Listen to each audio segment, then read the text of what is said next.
mu bukobwa bwanjye abenshi bajya bambwira ati kuki utarashaka nk'abanyeshuri twigana, bambwira ati ko watinze gushaka kuko bose nyine bantanze gushaka, nkabwira ati buri muntu agira intego ye. Ahubwo intambara nagendaga nzihura mu nsengero zabo, kandi n'abayobozi bakomeye baho.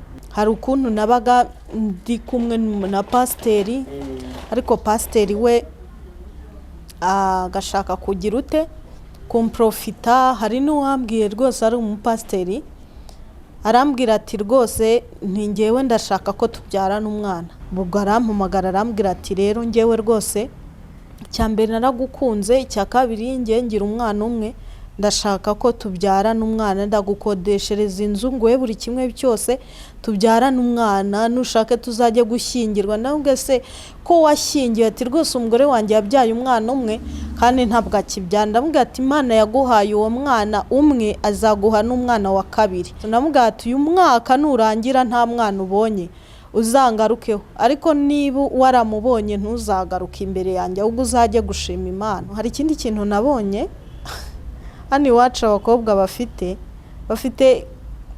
defo imwe yo kumva yuko abadiaspora ari bo bagomba guhangaho amaso. Bariya nanjye nk'uko nagiye ngenda muri ibyo bihugu, niba ari abantu bakakaye ni abanyamahanga. Nanjye nahawe ijambo kuko byemewe na nyiri ijambo, umutima wanjye wawushuje amashimwe, umusumwe nzawinjiramo.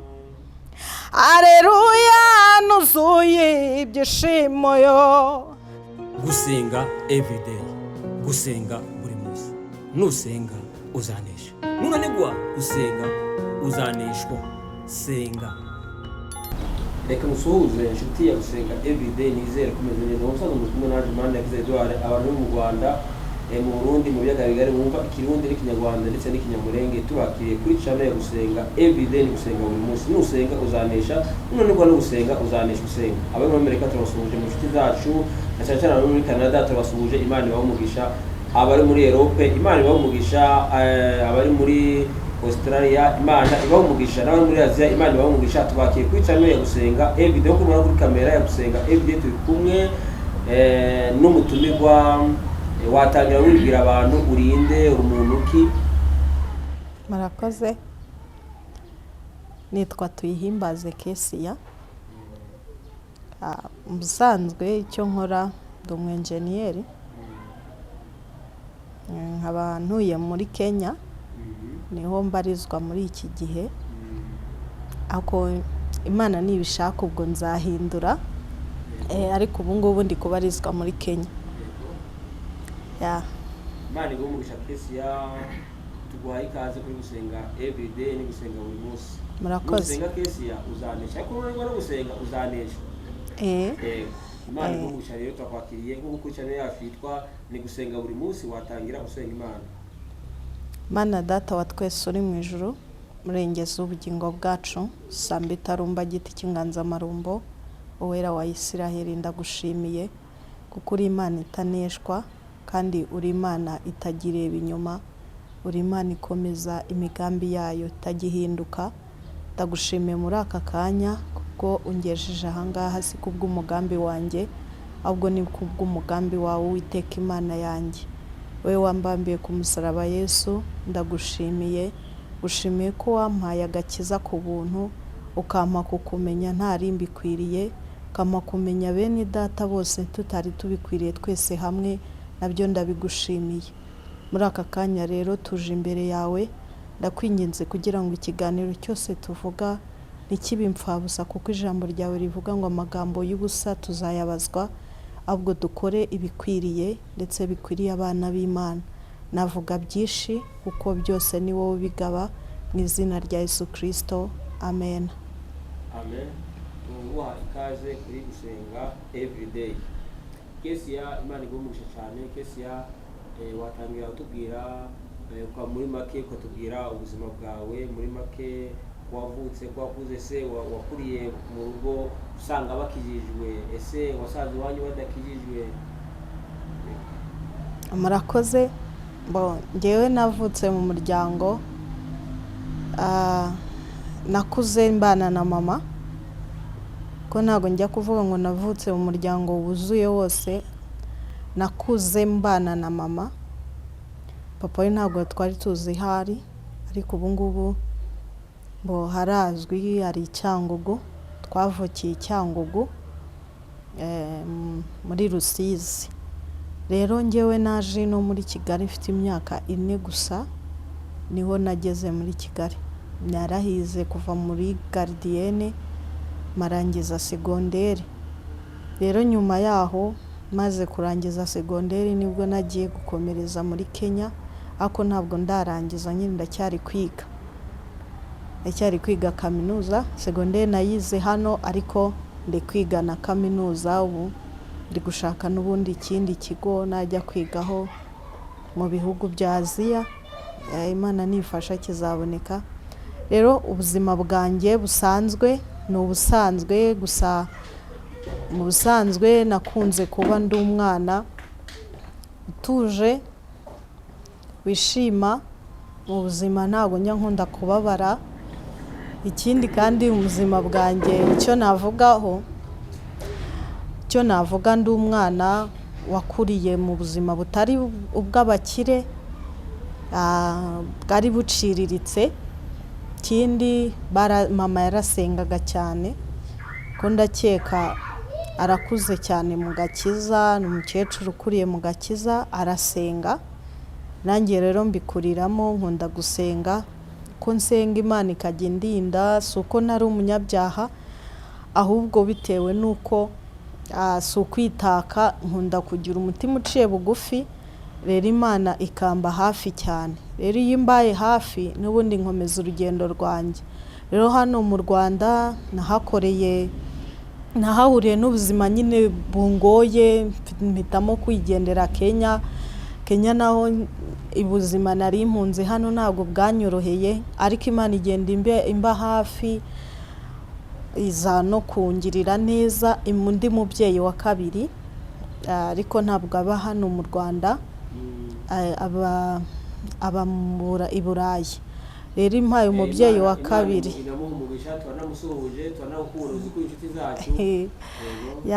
umubyeyi wa kabiri ntago biba byoroshye, nta nubwo byumvikana kumva umwana mukuru nkanjye w'imyaka ngezemo, si mike sinamyisha, ariko imyaka ngezemo kumva umuntu ngo ufite umubyeyi wundi wakwakiriye nk'umwana mu rugo, ntago ubundi kenshi bikunze kubaho. Ariko nshimye Imana nyine ko yamumpaye, ikamumpamo nk'umubyeyi wanjye, akankunda tugahuza. Icyo ngicyo nicyo navuga. Abo gutahana diplome y'ibindi byose, njye natahanye urukundo rw'umubyeyi rwiyongera ku rukundo rw'umubyeyi nanone nari mfite. Ubuzima bwanjye rero ntabwo ubundi mu buzima nakuzemo, ntabwo nkunda kubuvuga cyane, ariko ubuzima bwanjye ntabwo bwigeze buba bwiza cyane nanone. Kesiya uracyari umukobwa cyane, muranyuze mu buzima, akavuga ati ndi mu buzima, ndiga, ndi muri kaminuza, ariko nubwo ndiga mfite umutware. Kesiya uracyari umukobwa, urubatse? Njyewe ndacyari umukobwa, ariko mfite intego yanjye, kuko buri muntu mu buzima iyo udafite intego ntacyo ugeraho. Intego yanjye rero mfite mu bukobwa bwanjye, abenshi bajya bambwira ati kuki utarashaka nk'abanyeshuri twigana, bambwira ati ko watinze gushaka, kuko bose nyine bantanze gushaka. Nkababwira ati buri muntu agira intego ye, ariko burya habaho ubushake bw'Imana. Hari icyo bita destiny, nakizeho cyane ndi muri Kenya. Ubuzima buri destiny ntabwo umuntu ajya buhindura. Hari abakobwa benshi bagera mu myaka 25, 26 agatangira kwiheba, benshi bakajya kwishingira, abandi kubera ubuzima bubi bakajya mu buraya, abandi bakajya kwirirwa, hari ibyo bita ngo gukura ibyinyo, ugasanga bari kwiyandarika mu buzima nyine budahesheje Imana agaciro. ariko burya ntabwo ari byiza. Ngewe rero mu buzima bwanjye nihaye intego rero nihaye ni ukuba umukobwa ariko ushima Imana. Niba nabuze icyo ndya nkemera nkasonza ariko sinjye guseba, sinjye gusaba umusore ntimpereza amafaranga mbashe kubaho. Hari ikintu mu buzima gisebetse buriya ngiye mbona gusaba amafaranga umuntu nk'umusore kiba gisebetse cyane, ariko nasanze abantu benshi basigaye barabikoze nk'iturufu, basigaye babikoresha nk'intuze nyine nk'intego yabo. Ugasanga telefone arayibuze agiye gukora ibyaha kugira ayibone, ugasanga yabuze umwenda agiye gukora ibyaha kugira ngo ayibone. Ariko ngiye papasi yanjye nubwo ndi umukobwa, papasi yanjye niyo kwirinda. Namara kwirinda, ntabwo kwirinda bishoboka ku buri muntu wese, ahubwo nuko asaba Imana imbaraga ikamurinda. Ntabwo ngiye kwirinda nabishobora ko kubera intego nifitiye yo kuvuga ati Imana sinzajya gusambana kugira ngo niki, sinzajya kwirirwa nsebera mu basore kugira ngo niki, sinzajya kwiba kugira ngo niki. Icyo ngiye nkora ni kimwe, nuko nshyira intego yanjye imbere nkavuga ati Imana urabizi ngiye sinkunda bino, icyo nshaka nuko undinda, ukandindira ubuzima, ukandindira ubugingo mu mibereho yanjye. Icyo gihe rero ngewe intego nayifashe niga mu wa 2 segonderi, nayifashe niga mu wa 5 primaire. Ubuzima bwari bungoye, ntabwo nabanaga na mama, nabaga hano Kimihurura, ariko simvuze izina, simvuze naho nabaga, ariko nabaga Kimihurura. Ubuzima bungoye, nabagaho mu buzima bugoye. Nibwo navuze ati Mana icyo nifuza nuko ntazajya kwiba, nuko ntazajya gusaba nkoresheje umubiri wanjye kugira ngo mbashe kubaho. Rero nakuze muri ubwo buryo, ntabwo nigeze mbura umwenda wo kwambara, ntabwo nigeze mbura urukweto rwo kwambara. Buri kintu cyose nagihabwaga mu buryo butandukanye. Rero ngeze muri Kenya ni igihugu bundi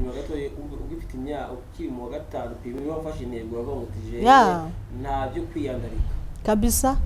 Ngewe niho nafashe intego yo kuvuga ati kama mbaye nta byo kwiyandarika. Mbere y'uwo mu wa 5 hari abagihe abantu babakina bya bintu by'abana n'ibindi, cyo gihe nta bana mwakina canke ni hahandi umuntu avuga ati jewe ngo nafashe icyemezo ngewe buriya bino bintu bavuga ngo bwa doresa mbo yego umuntu abijyamo, ariko ni ibintu nagenderaga kuri, nubwo bwazaga muri ngewe kuko ari ibintu biri automatique, ntabwo ari ibintu umuntu yizanira, ariko kubera ya ntego iri mu mutima. Imana yaramfashaga na bwa doresa ntibuzamuke cyane ngo bube hayi muri ngewe.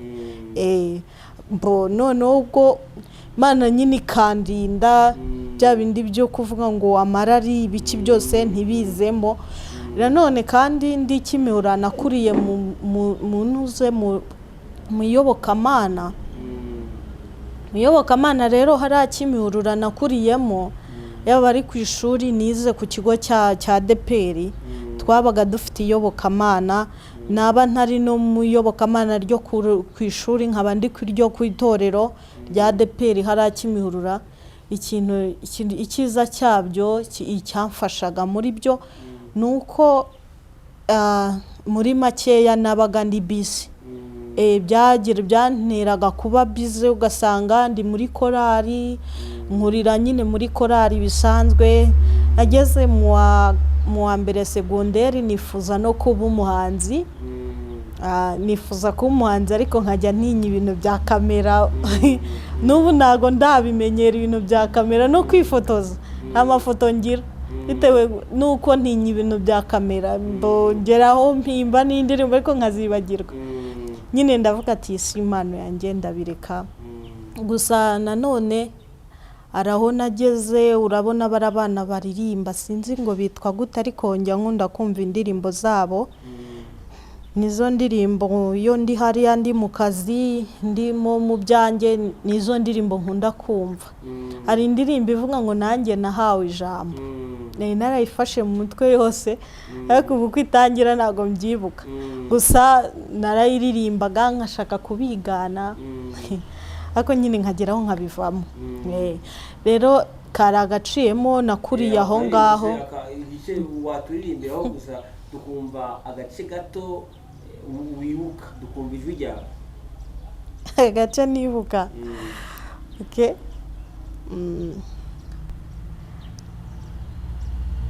nanjye nahawe ijambo kuko byemewe na nyiri ijambo umutima wanjye wawushuje amashimwe akanwa kanjye nakukuzuza indirimbo aho byari bigoye waratabaye warakoze Imana amenyo yarayabasetsi warayankijije uransetsa imbaraga zawe nyinshi zangose n'umwijima w'inzitane urubwa rwamberaga wararunyambuye unyambika ubwiza buva hera hawe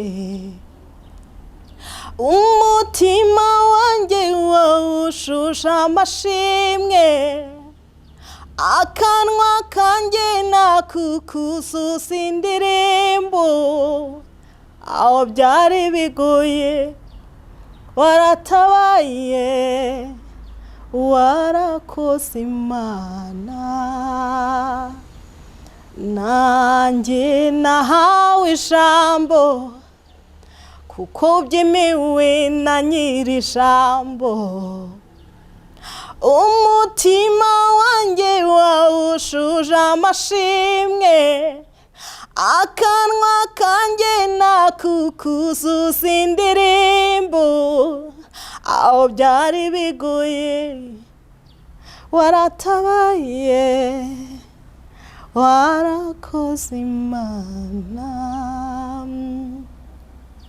wow yeah noneho ugiye muri Kenya ubuzima busanzeho gute ese imbere yo kugenda wagiye ku mpamvu iki se wari usanzwe uri muri korale cyangwa ntabwo korale wari wamaze kuvuga arigiye umwana aba muri korale kubera ababyeyi akabamo by'abana ariko yamara gukura akagenda aciki agatege murakoze bongeye n'ubundi ndaririmba muri korali iyo ndino ndaririmba ariko nyine korali yanjye naririmbaga ikabuye gusa kubera impamvu y'akazi narindimo hano Kanombe ntago narindi kubasha kuboneka ku buryo najya ku rusengero jewe naririmbye ku ishuri nakundaga kuba abo bita bariya bagenzura indirimbo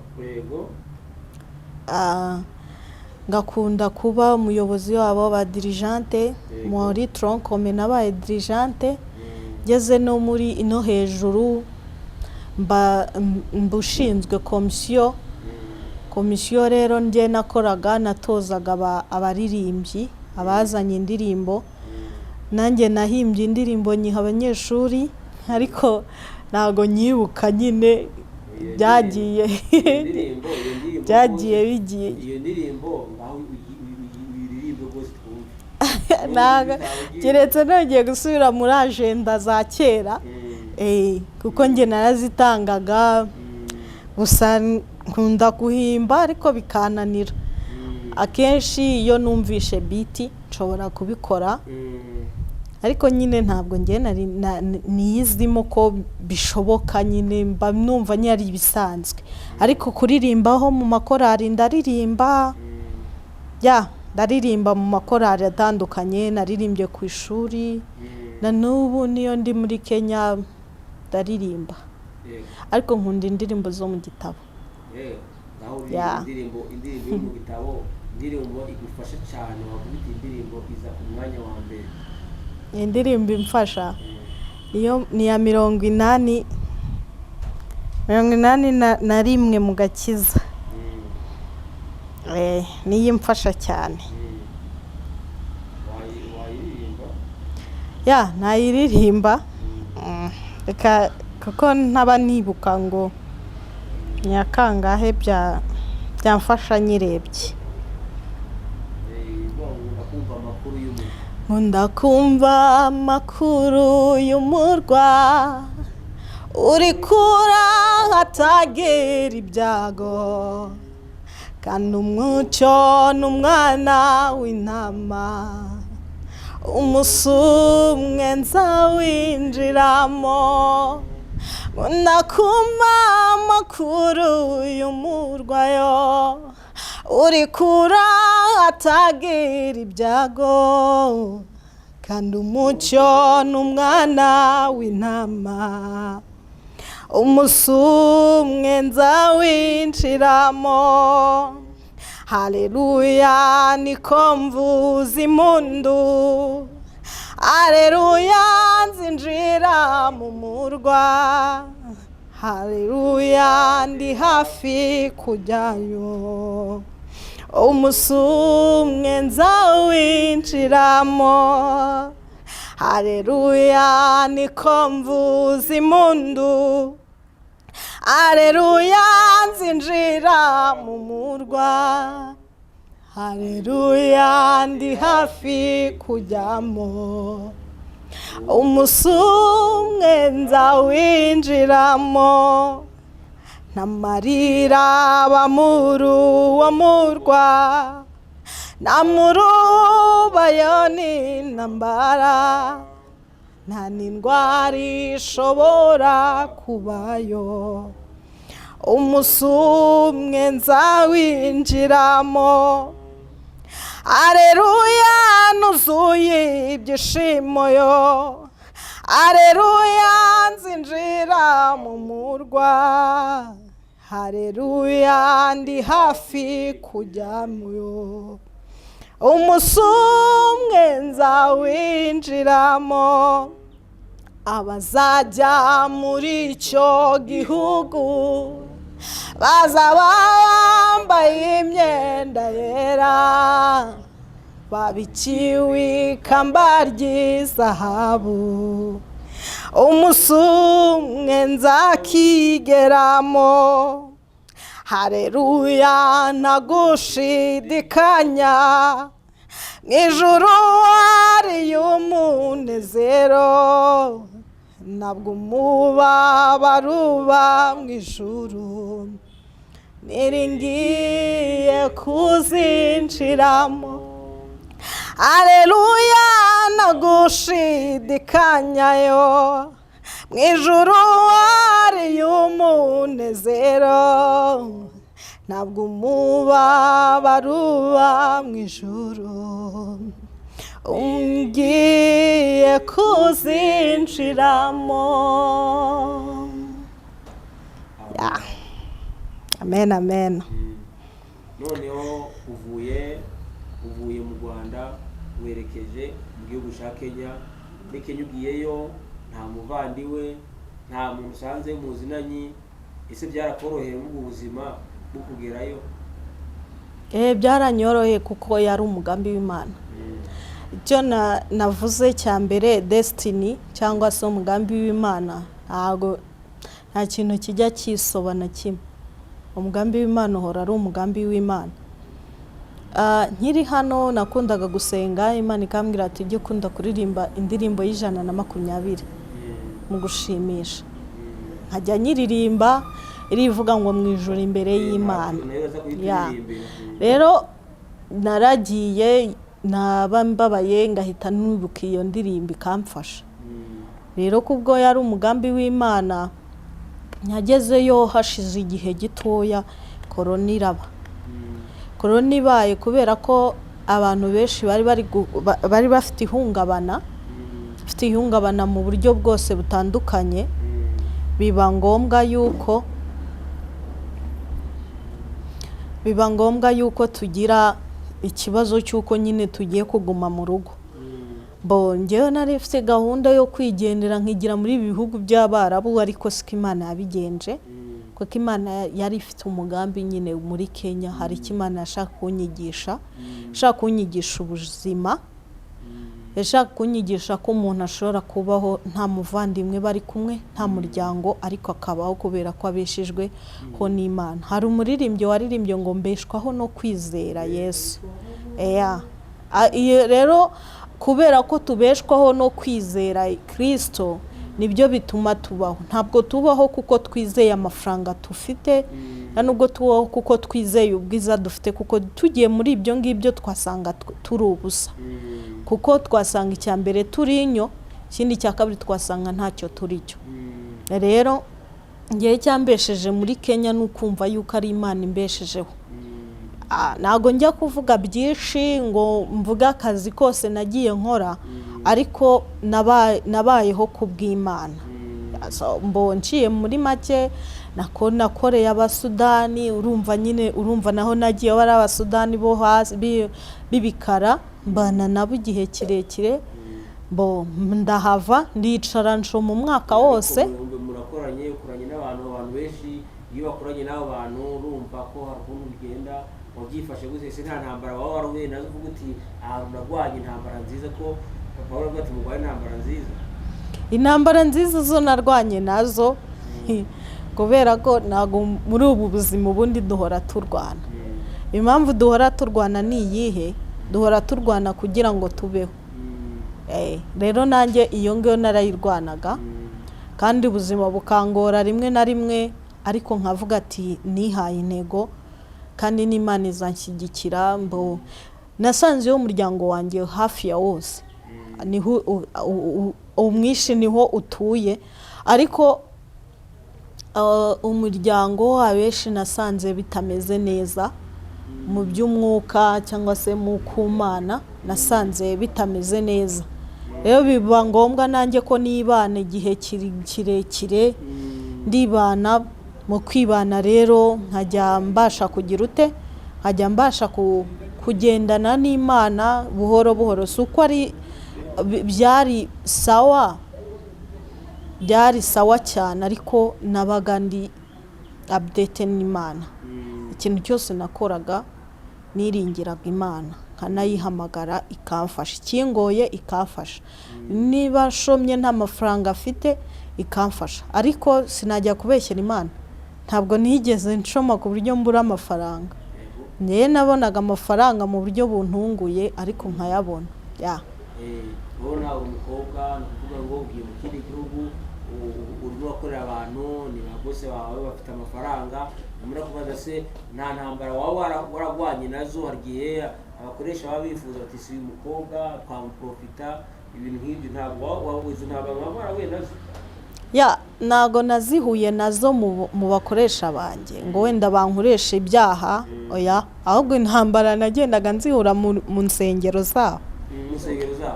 Kandi n'abayobozi bakomeye baho nibo basangaga mfite izo ntambara zikomeye cyane. Nk'urugero, hari ukuntu nabaga ndi kumwe na pasiteri, ariko pasiteri we agashaka kugira ute kumprofita. Hari n'uwambwiye rwose ari umupasiteri, arambwira ati rwose ntingewe ndashaka ko tubyarana umwana. Ari pasiteri nahasengeye, ibyo byago ngenda mpura nabyo nkahava, nkavuga ati ntabwo ejo nzajya gusengera aha, nkongera ngahindura, ejo sinzasubirayo.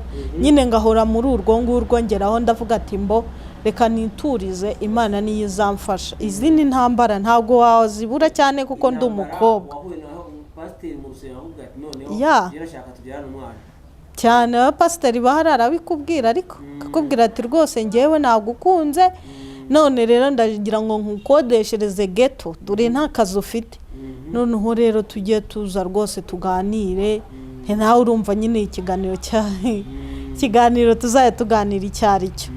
Nkabwira ati reka ntago bibaho, nabyumva gutyo ngiye nkigendera. Ubwo rusengero niba ari rwo nafashe kugira gusengeramo muri icyo gihe, muri karitsiye ndimo, ngahita mpindura nkavuga ati ndajya aha nahajya naho icyo kintu kikankurikirana. Hari abantu benshi rero nk'abakobwa nasaba bajya bahura n'ibyo bibazo Yego. byo kusabwa n'abapasiteri cyangwa se n'ababayoboye b'itorero akamubwira ngo bakore ibyaha ndetse akabyemera akavuga ati none se kari pasiteri ubinsabye so acatu kandi ibyo ngibyo burya ntabwo ari byo. Ubundi niba pasiteri akubwiye mubwirize kuko uhise umuruta. Hari uwantumiye byo, hari isoko bita Cleaner Chef y'aho ngaho ntuye. Byagenze ute? Yarantumiye arambwira ati rwose ngewe ndashaka yuko tubyarana umwana rwose umfashije. Ndambwira ati ngewe rero nkubwije ukuri ntabwo ibyo ngibyo njya mbigenderamo. Ngewe icyo nagira inama abakobwa, ubu mu matorero menshi ntabwo ariko basenga Imana yo mu ijuru, n'abavuga ubutumwa bose ntabwo ariko babuvuga. Ngewe se undi umuvugabutumwa nta n'ikintu ndi cyose kuba mwumva wenda ndirimbye nta nubwo ndi umuhanzi, ariko ikintu nabwira abakobwa kimwe cyo, kuko twe duhura n'ibyo bigeragezo byinshi kandi ingaruka zacu namwe murazizi. Abenshi bita bigaragara uratwita, kandi abenshi abakobwa benshi mu Rwanda batinya inda, batinya gutwita bakiri iwabo. Ariko nicyo kintu nabonye muri Kenya, ntabwo iyo umukobwa twise ari cyo kibazo, kuko banagufasha uri gukuramo inda biba ikibazo, ahubwo bagufunga bakagukatira utazanavamo, ahubwo bakakwicira muri gereza kubera ko wishe umwana, wishe aho azaza he kandi wica icyo azaba cyo, nawe uramwica. nuko bo bavuga. Noneho rero icyo nabagiraho inama, abantu bose ntabwo ariko bakijijwe, kuko hari ababikora kubw'umwuga, hari n'ababikora kubwo gushaka ijuru. Rero ubikora kubwo gushaka ijuru yirinda kamere nk'uko tubyigishwa. Rero iyo wirinze kamere nta kindi ni igishoboka, nuko ugomba kugira ute, ugomba nyine kwirinda iyo kamere nabo ngabo ukabirinda. Rero hari abavuga ati se koko ko muye n'umuyobozi w'itorero akabinsaba, reka nyine mbikore kuko yabinsabye, nta kundi byagenda, nta kundi nyine nuko nguko. Ariko ntabwo ariko biba bigomba kumera, kuko burya nawe ni umuntu, ahubwo icyo ukora uramwigisha muri ako kanya, noneho wowe ugahinduka uwo ari we muri ako kanya. Iyo niyo nama nabagira. Rero ubwo ngezeyo nicyo kigeragezo nahuye nacyo, ubwo arampamagara arambwira ati rero ngewe rwose icyambere naragukunze, icya kabiri ngiye ngira umwana umwe, ndashaka ko tubyarana umwana, ndagukodeshereza inzu nguhe buri kimwe cyose, tubyarana umwana, nushake tuzajye gushyingirwa. Nabwo se ko washyingiwe? Ati rwose umugore wanjye yabyaye umwana umwe kandi ntabwo akibyara. Ndamubwira ati Imana yaguhaye uwo mwana umwe, azaguha n'umwana wa kabiri. Icyo wowe ugomba gukora ni ukugira ito, ni ugushaka Imana kuruta ibindi byose. Ndamubwira ati uyu mwaka nurangira nta mwana ubonye, uzangarukeho, ariko niba waramubonye ntuzagaruke imbere yanjye, ahubwo uzajye gushima Imana, mutsindira imbere ye. Ariko ntabwo ari njye watsinze, ahubwo ni Imana, ku bwa ya ntego nihaye yo kuvuga ati ntabwo nziyandurisha ibyo kurya by'ibwami nk'uko Daniel yabivuze. Nge ntabwo nzi Bibiliya cyane, ariko nk'uko Daniel yabihamije, aravuga ati ngewe mu mibereho yanjye, mu buzima bwanjye bwose, ntabwo nziyandurisha ibyo kurya by'ibwami. Daniel rero mu buzima bwe bwose ntabwo yigeze yiyandurisha ibyo kurya by'ibwami na bagenzi be, ariko kandi nta nubwo byabujije Daniel guhura n'ibibazo bitandukanye. Daniel yahuye n'ibibazo, baramugambaniye, baramwanze, ndetse n'inshuti ze bashaka kuzinaga mu muriro, bazinagamo nako. Ariko kuko bari bafite uwo bizeye, nibo bantu babashije kubona n'umwami twebwe tutaramubona, twebwe tutaranamuhishurirwa yuko tuzamubona, tutaranahishurirwa ko icyo gihe kizabaho, ariko Daniel we yaramubonye. Rero umukobwa, musore uhura n'ibishuko kubwo nta mafaranga ufite, wishaka kumva yuko umuntu yakuzanaho ikintu cy'amafaranga, kurataho amafaranga, kuko ubuzima buri hano hanze buragoye.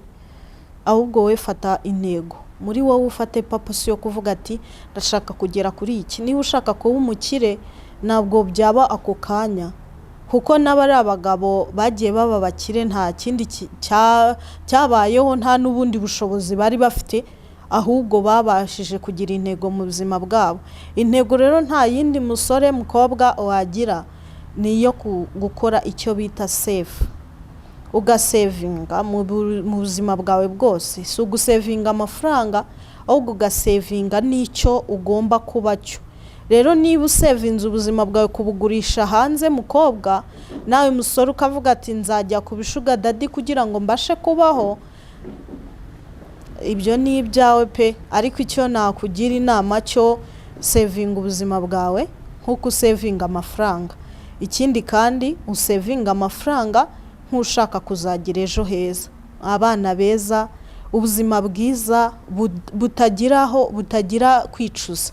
Rero ikintu kindi nigiye mu banyakenya niki, habayeho kwiga abanyakenya cyane. Abanyakenya ikintu baturusha, nubwo ubone kiriya gihugu ntabwo gihinga, abasudani ntabwo bahinga, abasomali nabo ni mu butayu.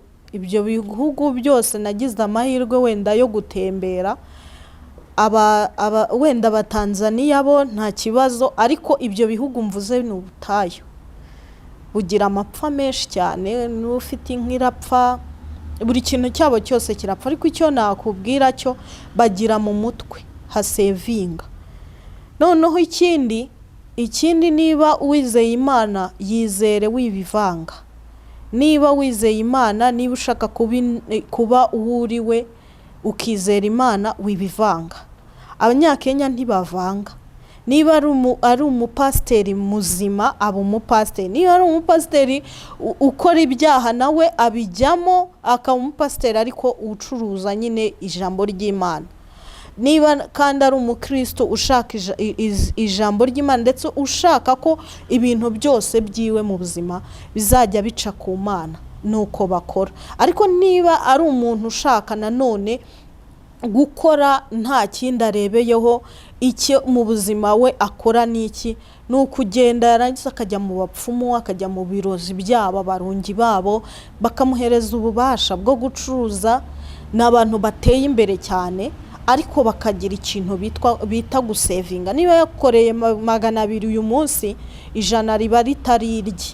Rero mama wanjye wa kabiri naronse mu bise by'amaraso ya Kristo, ni ujye unyigisha ati ujye usevinga 100 ribi ryawe, irindi 100 wigire nkaho utanarikoreye. Kandi koko nibyo mu buzima ugera ku kintu gikomeye. Ego nanjye ntago ndagera aho nshaka kugera, ariko nzahagera kubera ko nagiye mfata intego nk'izo ngizo. Rero intego yanjye nta yindi ni ukutiyandarika, kandi ikindi ni ukutarya abantu. Hari ikindi kintu nabonye hano iwacu, abakobwa bafite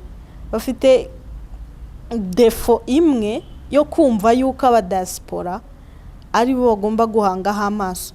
Ugasanga umusore ntakora, ugasanga umukobwa ntakora, ahubwo ahanze amaso ku muntu uri hanze. Reka nkubwire umuntu uri kunyumva, ntabwo ubu buzima tubaye muzahanga kuri bara, kuko bariya nanjye nkuko nagiye ngenda muri ibyo bihugu, niba ari abantu bakakaye ni abanyamahanga. Abanyamahanga barakakaye, burya naba natwe turya ibintu biri natural, ariko bo barakakaye. Rero niwumva yuko abantu bari hanze bazagufasha, ni byiza, twese turafashwa. Ariko gira igihe cyawe, wige ku kintu ugomba gukora, ugire intego mu buzima bwawe. Niba banagufashije uvuga toke amaye 100 by'amanyarwanda, reka ngende mbikoreshe nanjye mbibyaza umusaruro. Ube nka wa muntu wagurishije avoka 3 akaba mu biliyoneri, kandi yaratangiriye kuri avoka 3. Rero ibyo ngibyo nibyo bizatuma tugera kure mu buzima bwacu. Rero icyo ngicyo nicyo nakuye muri Kenya, kandi nicyo cyatumye nkomera nkahaba ndiyandaritse. N'imbogamizi zose nabonye iyo nahuye nazo, nicyo kintu cyankomeje, nuko nagiye mfite intego yanjye. Imana igumugisha rero. Mwakoze. aho twenda tugera ku musozo ya ndirimbo y'ijana na 20 aho wayiririmba. Ya, murakoze cyane. Reka nyiririmbe.